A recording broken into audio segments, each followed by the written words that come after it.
This episode is brought to you by Fox One.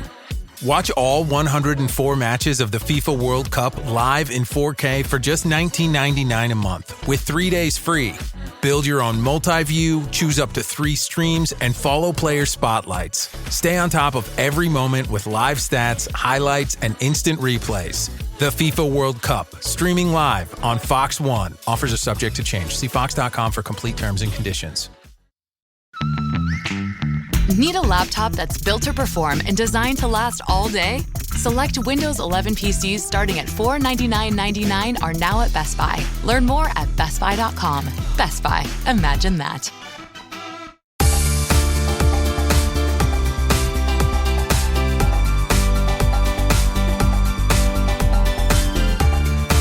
Most people think communication is about what they say, but what if it starts with how they sound? Welcome back to Speaking with Confidence, the podcast that helps you build the soft skills that lead to real results. Communication, storytelling, public speaking, and showing up with confidence in every conversation that counts. I'm Tim Newman, a recovering college professor turned communication coach, and I'm thrilled to guide you on a journey to becoming a powerful communicator. Today's guest is Wolfe Lanier.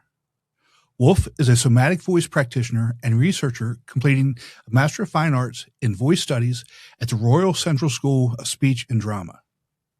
Originally from the mountains of Appalachia, he studied in the UK and now in New York City.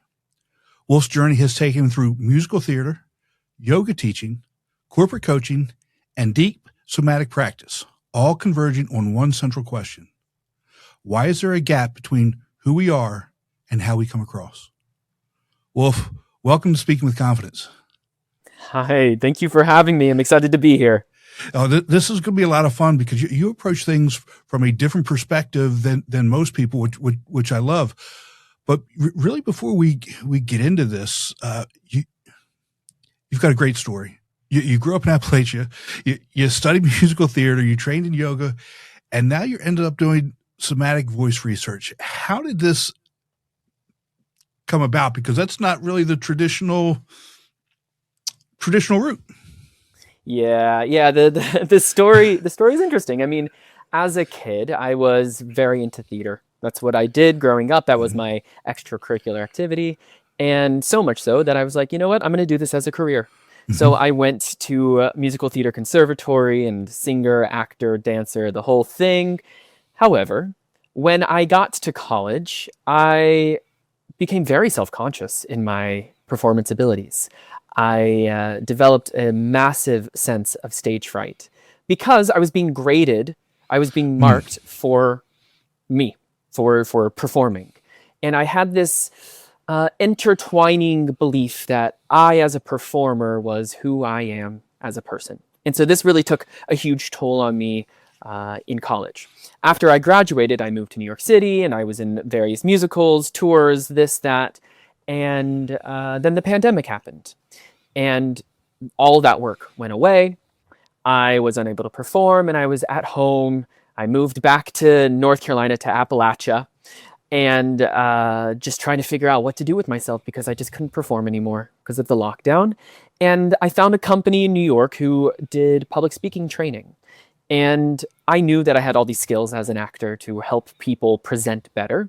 So I did a little work study with them, and then that became an apprenticeship, which became coaching, and then I kind of grew in the company. Mm-hmm. I'm still with them. And during that time, I recognized the biggest issue with these people that I was working with, who were like CEOs and leaders, was their belief around what they had to offer.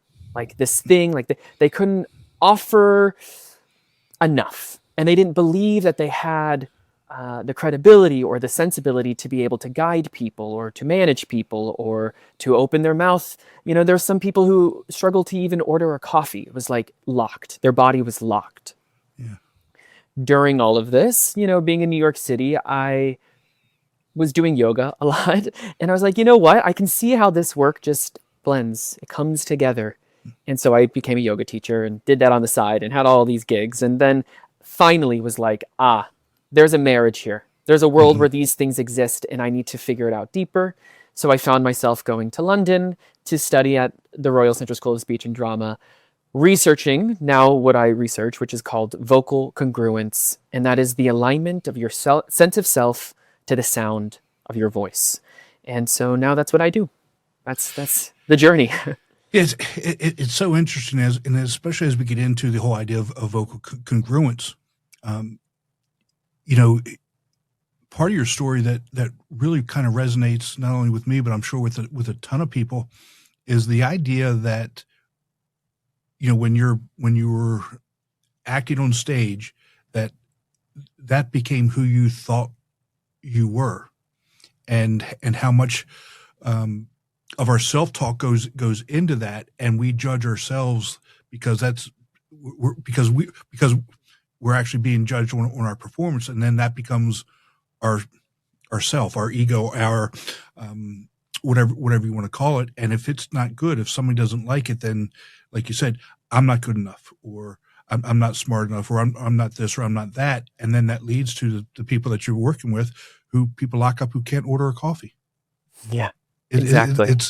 It's not really that far of a leap to get to that. But some people who may not have some of those thoughts, they say, well, how does that happen? It's not that far of a leap. No, not at all. It's actually very common, this thing. I mean, if you think about it, like, our life is our work. I mean, we work to live. We need to make money to survive. And so we put a lot of ourselves into our work because we gotta pay for groceries and bills and house and water. And so we intertwine ourselves with the actions we do to survive. And so the pressures get really high. And when you're then being tasked with doing things like managing people or leading people, and your worth, your ability to live is that, then we get lost in, am I capable? Because if I'm not capable, I can't survive. And it becomes quite existential, as you can probably hear. Right. Yeah. So let's get into this a little bit, and most people think that communication is about what we say, right? But you believe it starts with how they sound, and this is the research that you're doing. And so why does the voice reveal more than just the words that people are saying? Yeah. I mean, if we think about it this way, if you're happy, your voice is going to sound happy. If you're sad, your voice is going to sound sad. We know someone's internal world by the way that their voice holds themselves. If the belief behind themselves is, I'm not good enough, then so will the voice find its way to sound that way, and people will receive that. In the somatic world, in the body holistic world, this works in vibration, right? Like, when we create a voice, we're creating vibrations that happen inside of us. And this thing that is unique to us, this voice, is then shared with the person who's listening to it.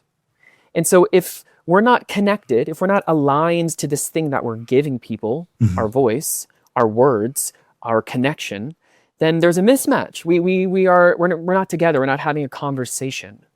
And so that's the work. That's the thing. And I don't think speech is just speaking. I don't think it's how fast, how slow, how loud, how quiet you are. The prosodic, we call this prosody, elements around it. I think it's our integrity, our connection, our self that allows for speech to happen. Yeah, and it's such an interesting.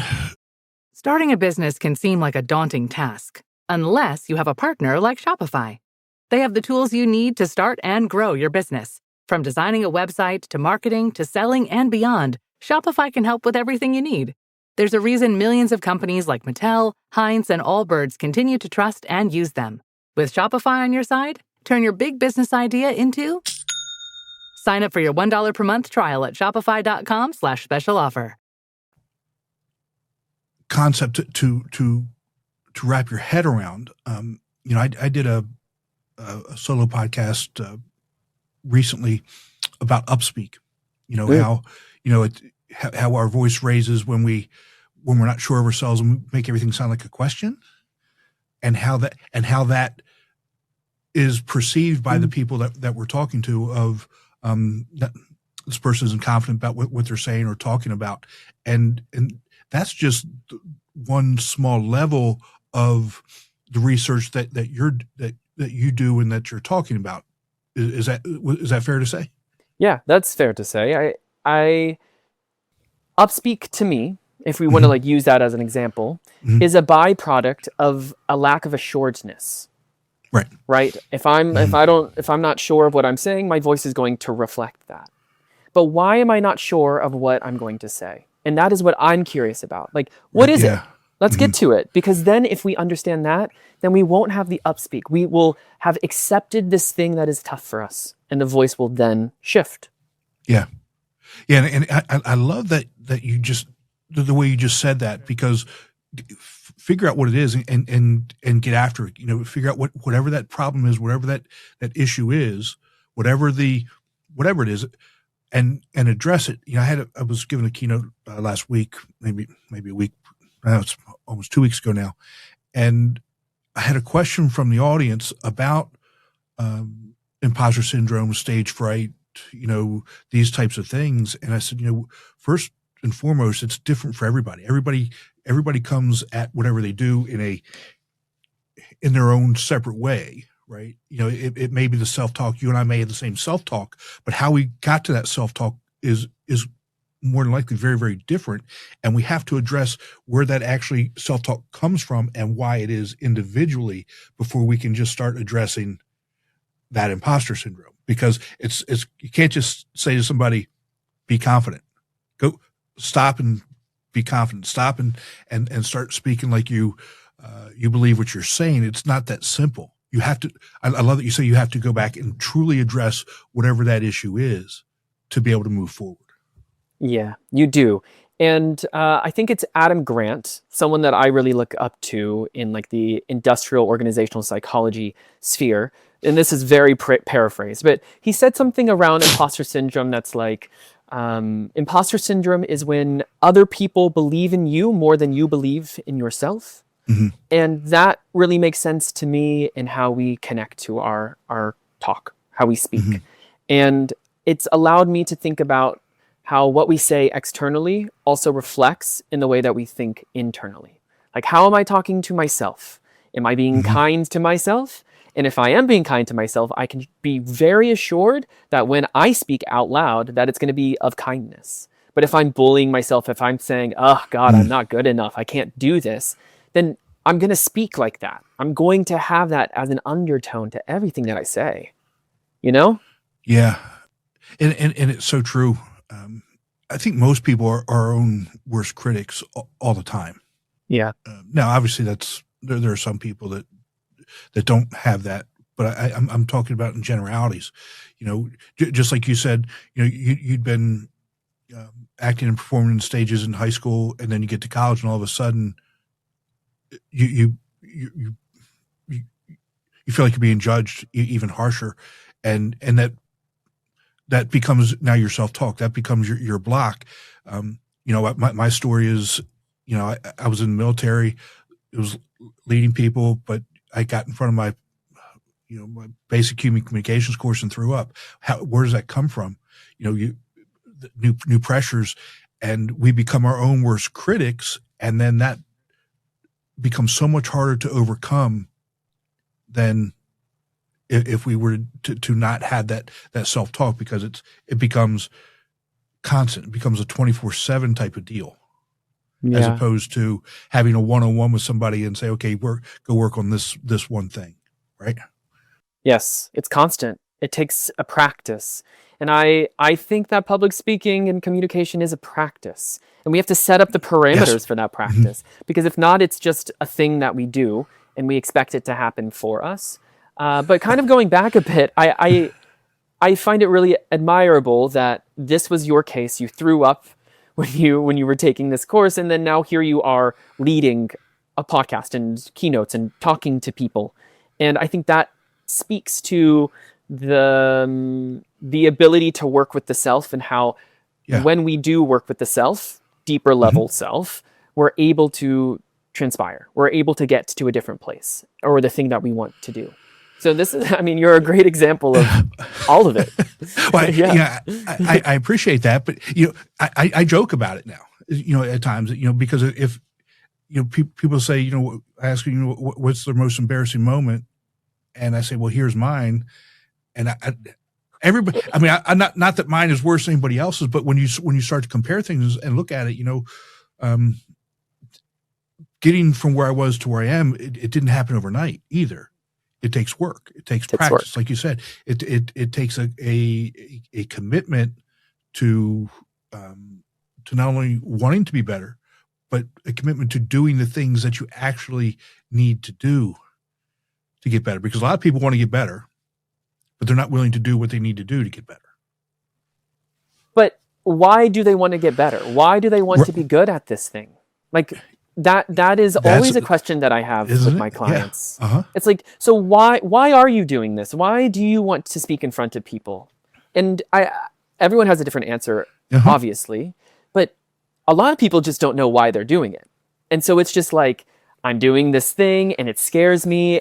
And the purpose and the motivation behind it is very weak. And so their ability to show up to the practice is also very weak. We have to establish that why. I think that's a Simon Sinek thing. Like, you really got to have that underneath it completely. Yeah. And you're right. It's because if the why is strong enough, and that goes for anything, if your why is strong enough, you'll do what you need to do to get from, not even say better, but from point A to point B, or point A to point C, or whatever it is.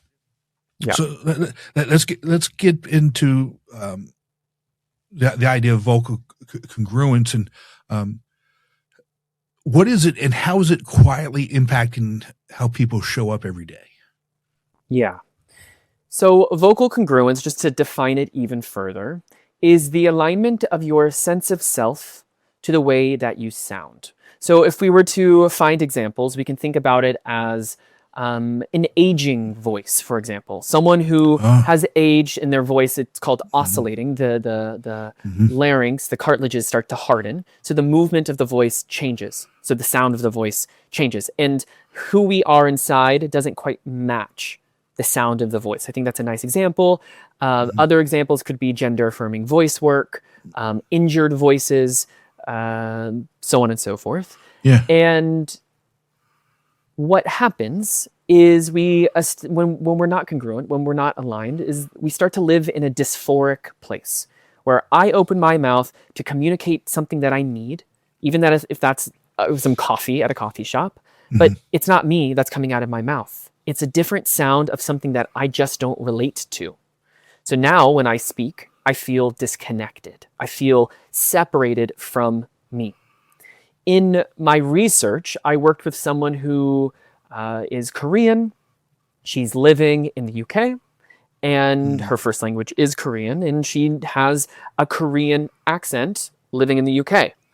And with that, there is a separation, a very distinguished separation of where her history, her story comes from, and the story of the people who live in the UK. Actually, when I lived in the UK, I felt that too, right? As an American with an American sound, living in the UK, there was a huge separation. And that gave me, and from what I gathered from her, not a feeling of otherness. I don't quite belong within this thing. I'm different than this. I'm in a different country, and I'm speaking a different type of English, and it just didn't feel aligned. It didn't feel easy. It felt like I had to work to be a part of something. Right. A level of self-acceptance of, this is my story, this is where I come from, and her story, where she comes from, had to be understood. It had to go through a rigorous process of self-recognizing. This is what I sound like. This is who I am. This is how I want to sound. And this is how I'm going to show up to the world. And it's a process to be able to kind of reconcile and, if needed, adjust the sounds to be able to do the thing that makes you feel aligned. So that's what we're getting at with vocal congruence. All right. So let me, that's a phenomenal story. And let me ask a question on that, because you brought up something that I haven't really thought of. Right. Yeah. So in that example, with you and your client, you're both sound different, and then you're being thrust into a different culture as well. Right. So culture has also, I think, has a big play in that.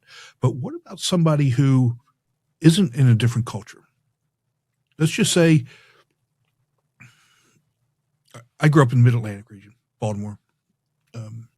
What if I had those thoughts where I was from and living?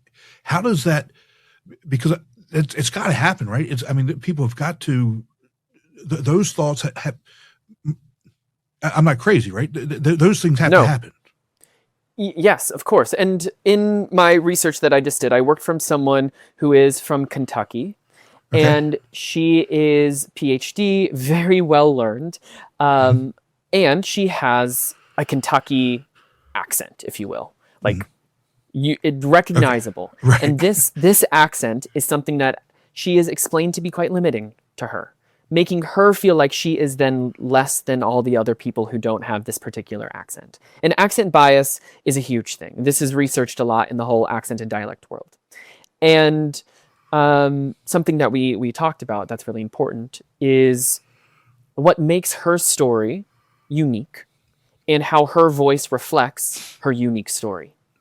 And with that, we had to get to the fact that her voice, her sounds, the way that her patterns of her tongue and her lips and her teeth have created this accent is rich of her. It's just simply her. Nobody else can have that but her. And eventually that whole idea of, well, this is mine, I get to own this thing, which is my sound, became empowering eventually. But it takes time to understand that. So, someone who lives in a particular place and feels like they sound a particular thing, well, let's just keep stripping back the story. Let's keep going back to, well, what was it like for you as a kid, which is going to be different than the neighbors next door. Right. And that you living in that house with that experience is going to create a voice that is different to the person next door. You're going to hear language from your parents that person next door is not going to hear. So no matter what, it's recognizing your story and being able to reconcile with that and be okay with that thing. Yeah, it's so interesting to take it to that level, but that's really, again, getting back to, I think some of the reasons why we have some of this negative self-talk is a lot deeper than people think, or maybe even want to understand. Maybe a lot of people, it says, just get over it, just get over this, just get over that, just be confident, whatever it is. But there's such a much deeper, it's much more deeply rooted than what people think. Yes. And this is why somatic voice work is something that I practice. And for those who don't know what somatic voice work is, the soma is the body. So it's a body-focused voice practice for the ability to communicate, essentially. And what is recognized within somatic voice work is that these experiences that we have in our life create tensions in our body. They create physical traumas that we armor our body. We tense our muscles to protect ourselves. And because we do this, we're tense. We're holding on to a lot of stuff.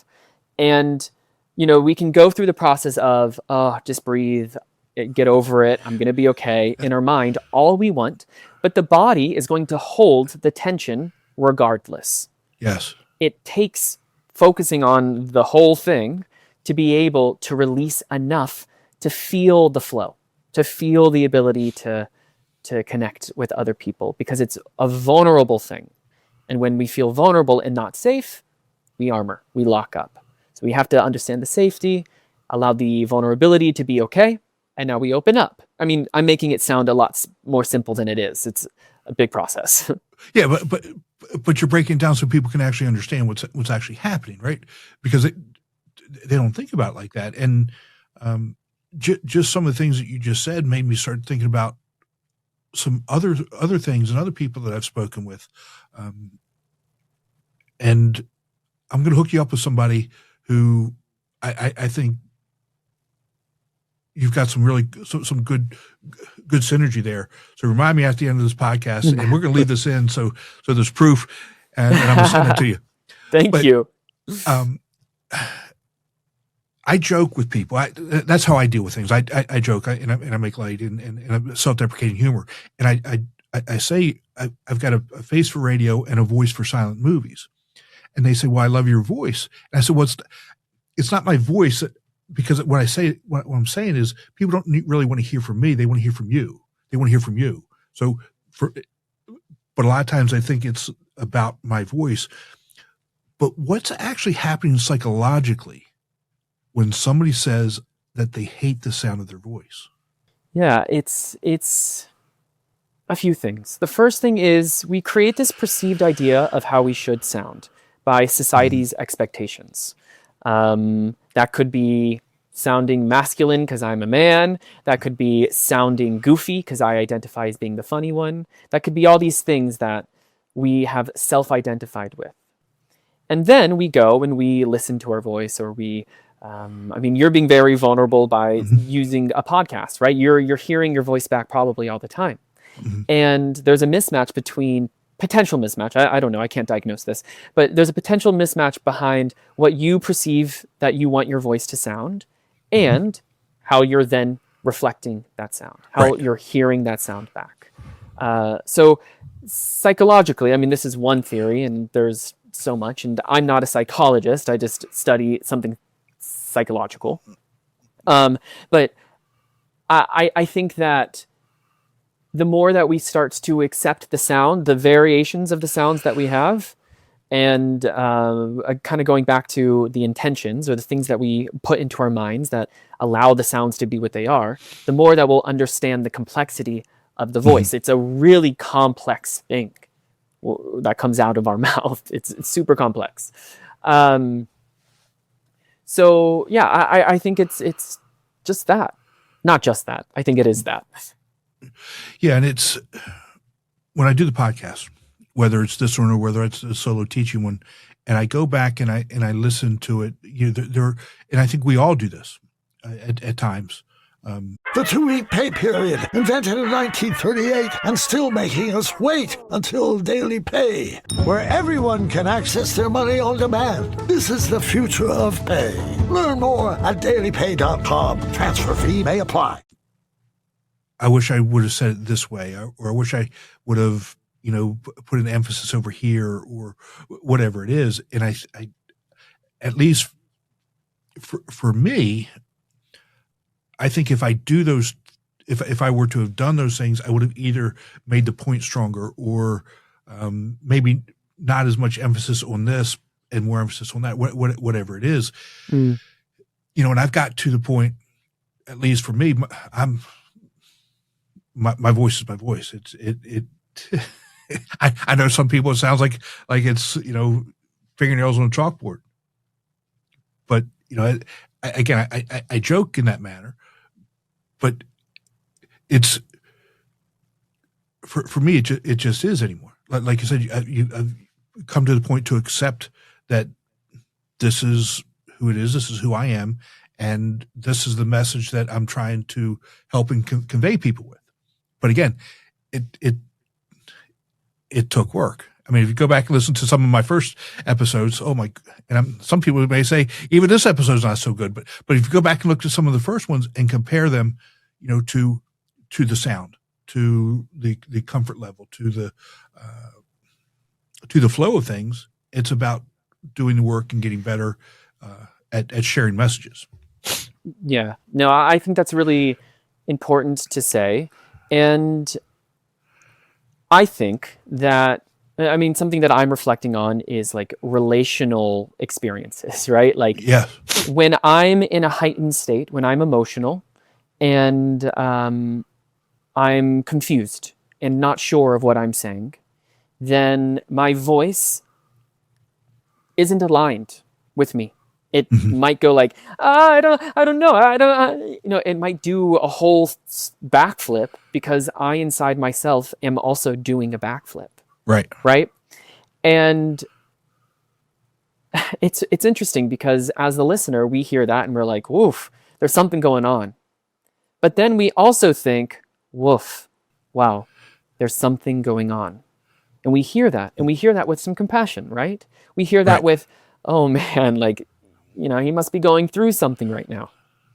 And I think something that I really practice and what I work on especially if I'm talking in front of a lot of people or teaching or even doing this, is a few things. One, I know that the way that I sound is the way that I sound. And if the person listening to this is judging me, well, that's really not a me thing. That's a them thing. And then two, if I'm present with you, if I'm present in this conversation or myself in my life, then my voice will reflect presence. It will be alive. It will be with you. It won't be in my head. It won't be back and shallow and soft because I'm afraid to talk to you. It won't be this way. It will be open and welcoming and curious. So, yeah, I mean, reflecting onto your first podcast, I can assume that it was new. It was new. You were discovering. You probably had some self-consciousness. And now here you are, a bit more seasoned and practiced. And so some of that acceptance had to happen because you've had the time to work with it. Yeah. It's nice. It's nice, this. It is. And, again, part of it, I think, is for most people, they don't have to do anything, but what they should understand is that most people aren't judging them anyway. No. Nobody cares. Like, really, nobody cares. Everybody's so focused on themselves. Like, that is what this is. And like, for us to be sitting here and talking, we have a purpose that we are leading with. There's a mission behind us. And that's why we're doing it, is for the listener to grow. Right. And that keeps me going. At least that makes me speak in the way that I want to speak, is for you, listener, to be your best self. Yeah. Yeah? Absolutely. I mean, and hopefully you don't have to go through some of the things that that we went through to get to that point, right? I mean, yeah, for sure. Sometimes, the learning comes in the struggle, but sometimes you can actually learn from other people's mistakes, so you don't make those same mistakes or go down some of those same roads. And it's and one of the reasons why I do this and some of the other things I do is to be that for somebody that I didn't have, right? To be able to help those people. Now, you've also said something that's like you say so many interesting things that make me really think. Okay, when people are critiquing their own voice, they're also critiquing their speech. Why are they so tied together? Yeah. I mean, speech is the mode that carries the voice. So the voice happens before we move our tongue, our tongue or our teeth or our lips to create speech. Speech itself is just a series of patterns. We can only make so many sounds as people. Right? Like, there's only so many sounds that this mouth can make. And the reason why they're so linked together is because they have to work with synchronicity to make speech patterns happen. So if the voice is disconnected from the mind and talking, then we're missing really like 50% of the equation of what we're doing. And that is spreading vibrations and the connection of air, the restriction of air, the movements, the muscles, all this stuff that's going on. We focus a lot in communication training on outcome, right? How good am I articulating myself? Am I saying the right word? These are outcomes. Right. And we're forgetting the thing that gets us there. We need to break it down even further. The voice is created by air trapping itself behind the vocal folds, which then creates enough pressure to allow this vibration to happen in the larynx, for then resonance to happen, for the tongue and the teeth to make patterns and shapes and allow the sound to then resonate and produce itself out into the world. I mean, it's a whole process to be able to speak. And we just don't really think about that. We let that go. We take it for granted, and it's really not meant to be taken for granted, because the more that we pay attention to it, the more that we recognize it, the more of a gift we start to feel that we have when we talk to people. And that's nice. I think that's nice. Yeah. again, we do take it for granted. But just hearing some of the things that you just said, again, makes me think about, like, never really thought about we can only make so many different sounds, so many different pitches, so many different, noises or words or what have you. I never really thought about that. But and maybe that's why when there are people,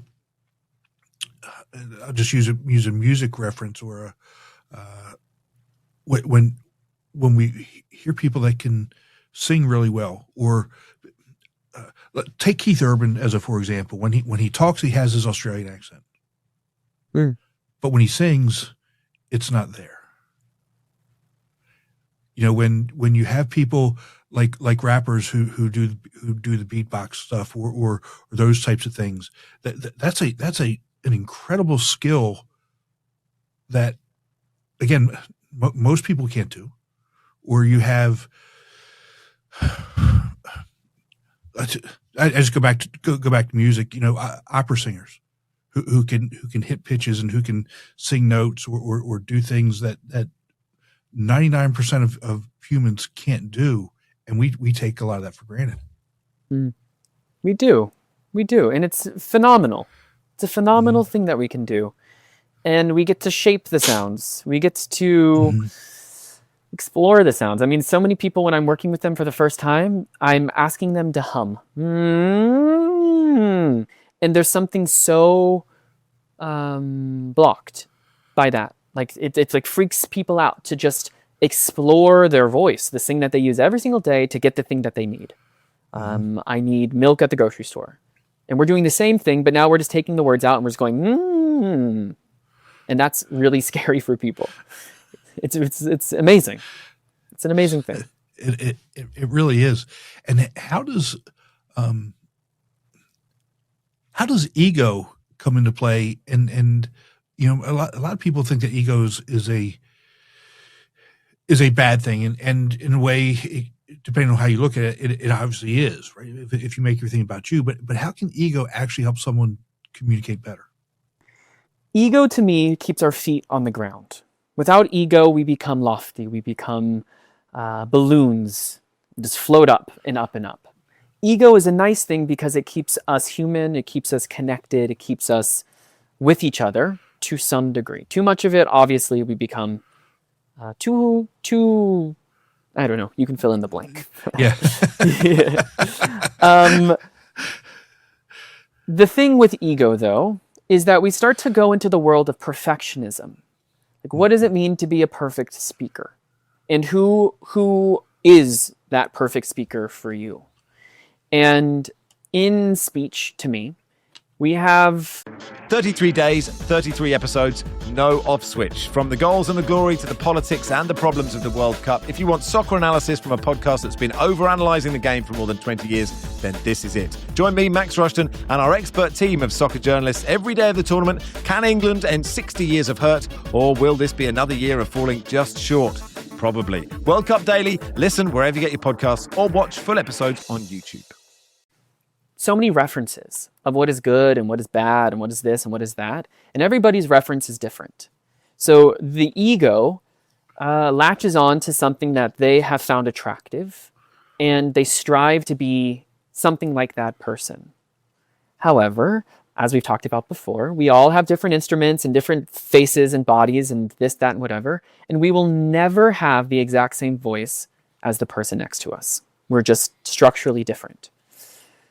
So the ego keeps us in line for goals, but it then limits us for exploration and for self-acceptance.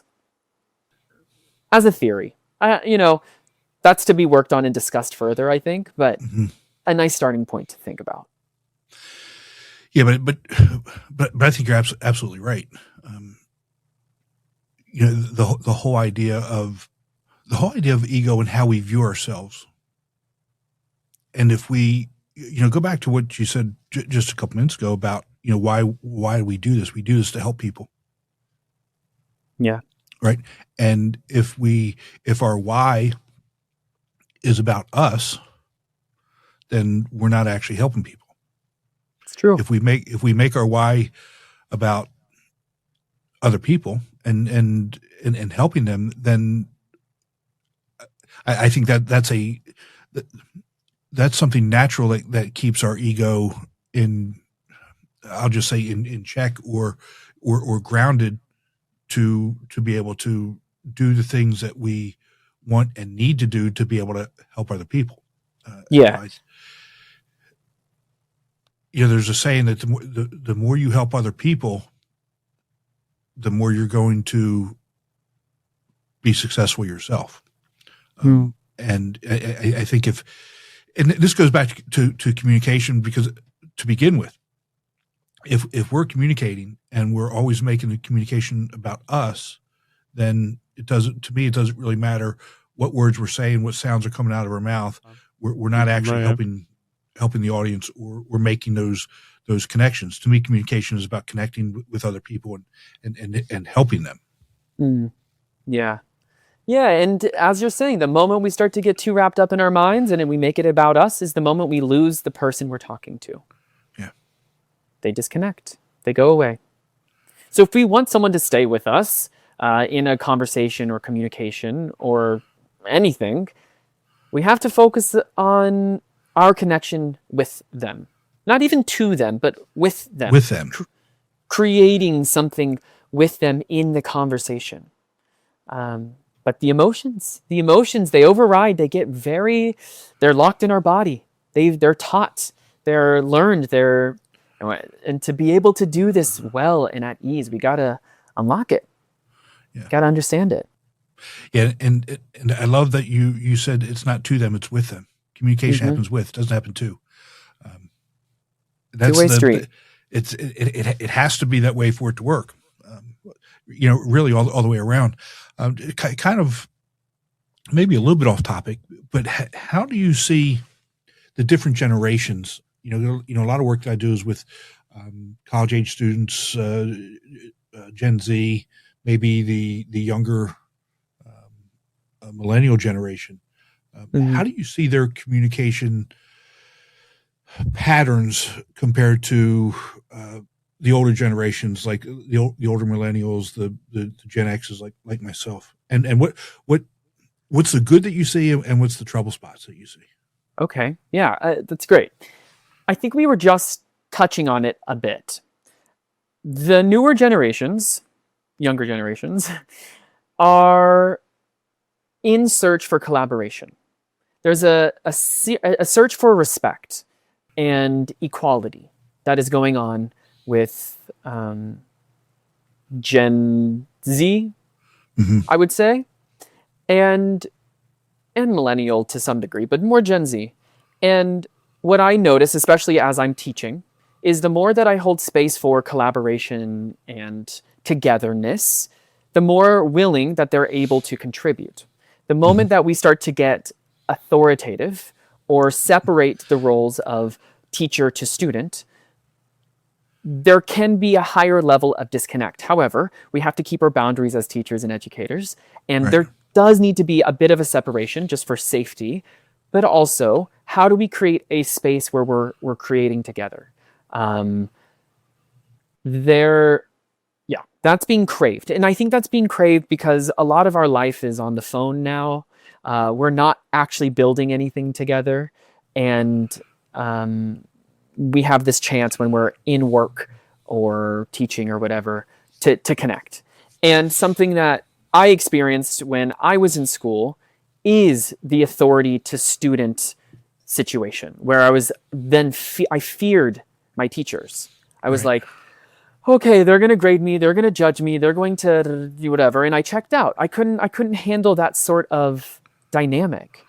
And I think that is what's adjusting in leadership too, is that dynamic of authority is shifting. It's still authority, it's still someone who is guiding, but instead of, we can go back to teaching, instead of teacher to student, we are now coaches to student. We're coaching the students to be their best learner self, not teaching them, not putting information into their brain. We're doing it all together. You and I, we're doing this together. So that's what I think the difference is. Yeah, and it's so important.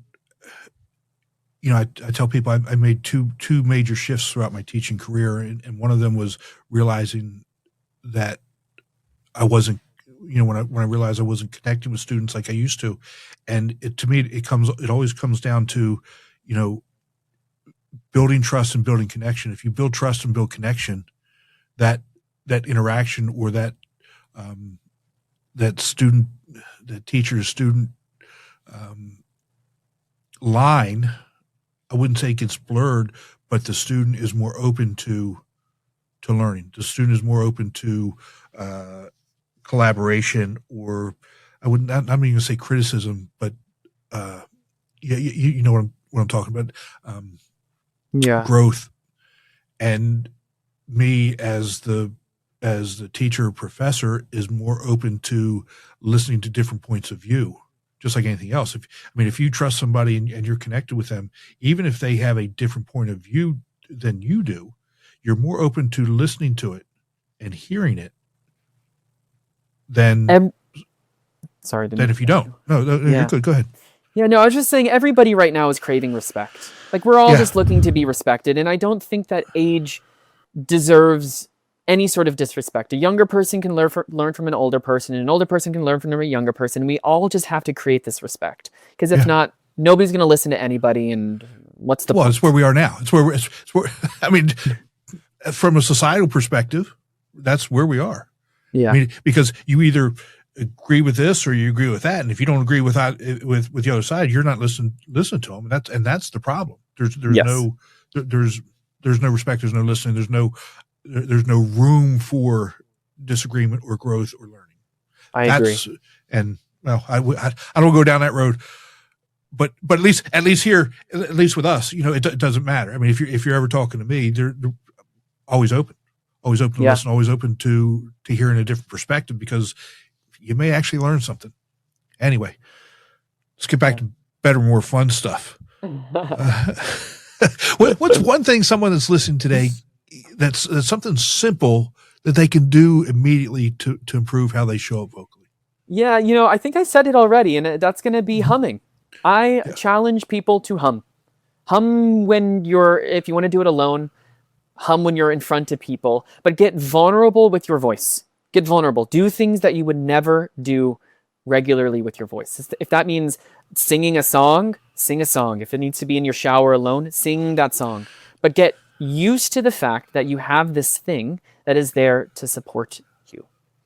Build a relationship to your voice by using it, not shutting it off. So humming, singing, vibrating it in any way you want to is where I would start with almost anybody who feels shut off from their voice.